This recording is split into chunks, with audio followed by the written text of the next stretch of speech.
अरे स्मृति ईरानी और संबित पात्रा, देख रहे हो तुम्हारी यूनिवर्सिटी का दुष्प्रभाव हो किस तरह से अध्यापकों पर चढ़ता जा रहा है। पहले वो यूपी के मुजफ्फरनगर में किस तरह से एक मुस्लिम छात्र को अन्य हिंदू छात्रों द्वारा पिटवाया गया एक टीचर ने, और अब मुस्लिम अध्यापकों ने एक जय श्री राम लिखने पर ही छात्र की हत्या कर दी।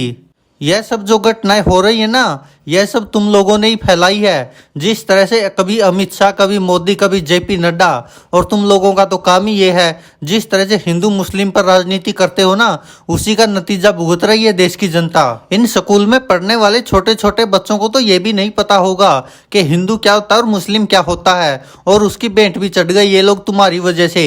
लेकिन तुम बेशर्मों को अभी भी शर्म नहीं आ रही, अभी भी वही राजनीति करते जा रहे हो। हर जगह हिंदू मुस्लिम की नफरत फैला रहे हो, और उसी का नतीजा यह छात्र भुगत रहे हैं, जहां पर भेदभाव किया जा रहा है हिंदू मुस्लिम के नाम पर। लेकिन तुम लोग अभी भी बाज नहीं आओगे। 2024 के चुनाव से पहले फिर से हिंदू मुस्लिम वाली राजनीति करोगे। अरे सुप्रिया सिनेत, हम लोगों ने कब नफरत फैला दी, और कब अमित शाह ने या जेपी नड्डा ने या प्रधानमंत्री नरेंद्र मोदी ने मुस्लिमों के खिलाफ कुछ बोल दिया? तुम लोग वैसे ही हमको बदनाम करते जा रहे हो। तुम लोगों को ये पता कि मुजफ्फरनगर के एक स्कूल में मुस्लिम लड़के की पिटाई करवाई गई हिंदू लड़कों से, लेकिन तुमको शायद ये नहीं पता है कि योगी सरकार ने उस स्कूल को ही बंद करवा दिया है जिसमें मुस्लिम लड़के की पिटाई हुई थी, और उसकी मान्यता भी रद्द कर दी है। कहीं पर भी धार्मिक हिंसा हो जाए थोड़ी सी भी, हम पर ही आरोप लगाने लगते हो। हमने कब धर्म की राजनीति कर दी? ये तो तुम लोगों ने ही शुरुआत की थी। हम तो सिर्फ अपने धर्म का प्रचार कर रहे हैं, और ये नफरत के बीज भी तुम लोगों ने ही बोए थे कांग्रेस की सरकार में। हम लोगों को तो वैसे ही बदनाम किया जा रहा है। अरे संबित पात्रा, तुम भी कुछ मुंह खोलेगा कि ऐसे ही बैठा रहेगा मुंह फुलाकर?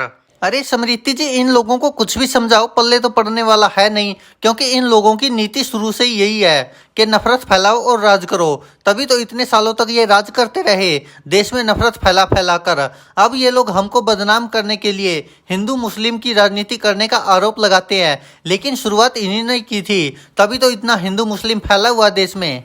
अगर इनकी सरकार होते हुए हिंदुओं पर इतना जुर्म नहीं होता तो अब ये इतनी बातें थोड़ी होती, और ना ही इतनी घटनाएं होती।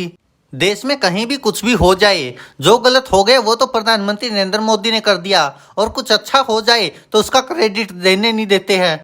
और जो ये घटनाएं हुई है, क्या ये प्रधानमंत्री नरेंद्र मोदी जी ने कराई है? जो ये लोग बदनाम किए जा रहे बिना काम के। स्मृति ईरानी और संबित पात्रा, तुम लोगों को शर्म नहीं आ रही ये कहते हुए नफरत किसने फैलाई है और क्यों फैलाई है? सबको पता है। और जो तुम व्हाट्सएप यूनिवर्सिटी पर ये ज्ञान बांटते हो ना, ये उसी का नतीजा है। मैं अभी भी दावा कर रहा हूँ, यूपी के मुजफ्फरनगर की जो घटना थी, उस टीचर का एक बार बैकग्राउंड चेक कर लीजिए, जरूर से भी जरूर।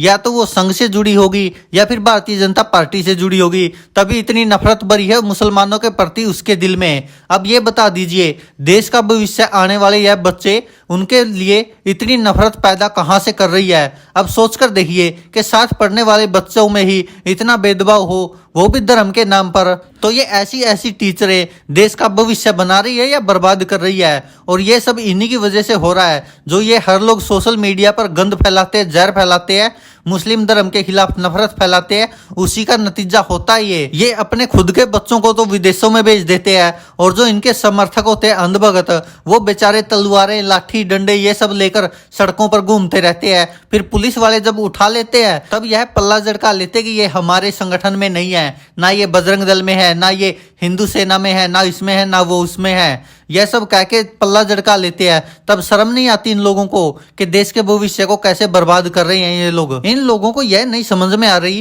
कि जब देश का प्रधानमंत्री सिख था, राष्ट्रपति मुस्लिम था, तब हिंदू खतरे में नहीं था, तो अब सब हिंदू है तब खतरे में कैसे पड़ गया? इसका मतलब तो यही है कि इनका फर्जी हिंदू तो खतरे में है। हिंदू तो पहले भी सुरक्षित था देश में, और आज भी सुरक्षित है, लेकिन इन लोगों की वजह से खतरे में पड़ता जा रहा है। क्योंकि जिस तरह से गृह मंत्री भी हिंदू है, प्रधानमंत्री भी हिंदू है, राष्ट्रपति भी हिंदू है, फिर भी खतरे में भी हिंदू है। अगर इन लोगों को हिंदू धर्म की इतनी ही चिंता है तो क्यों नहीं हिंदू परिवारों की मदद करते? क्यों नहीं हिंदू परिवारों को फ्री में खाना देते? क्यों नहीं राशन बांटते? क्यों गैस सिलेंडर उनको भी 1250 का देते हैं? देश की जनता को भी समझना चाहिए कि आखिरकार हिंदू धर्म के ठेकेदार बने हुए ये भारतीय जनता पार्टी के नेता उनके लिए करते ही क्या है? क्या उनके लिए कुछ अलग से किया है? अगर यह लोग सोच रहे कि देश में महंगाई बढ़ाकर मुस्लिमों को तंग कर रहे हैं, तो हिंदुओं का क्या हाल है वो भी जरा देखना चाहिए। लेकिन इनके बच्चे ना कभी बजरंग दल में मिलेंगे, ना कभी संघ में मिलेंगे। यहाँ पर तो आम लोगों के ही बच्चे मिलेंगे जो दंगे करते हैं, लेकिन इनके खुद के बच्चे कहाँ हैं ये भी पूछना चाहिए लोगों को इनसे। लेकिन इन अंधभक्तों का कहाँ जमीर जागेगा। इनको तो लगता है कि ये 2014 में ही आजाद हुए हैं, क्योंकि इनसे पहले तो हिंदू धर्म था ही नहीं भारत में। इनका हिंदुत्व अभी जागा है और अभी खतरे में पड़ गया जागते ही।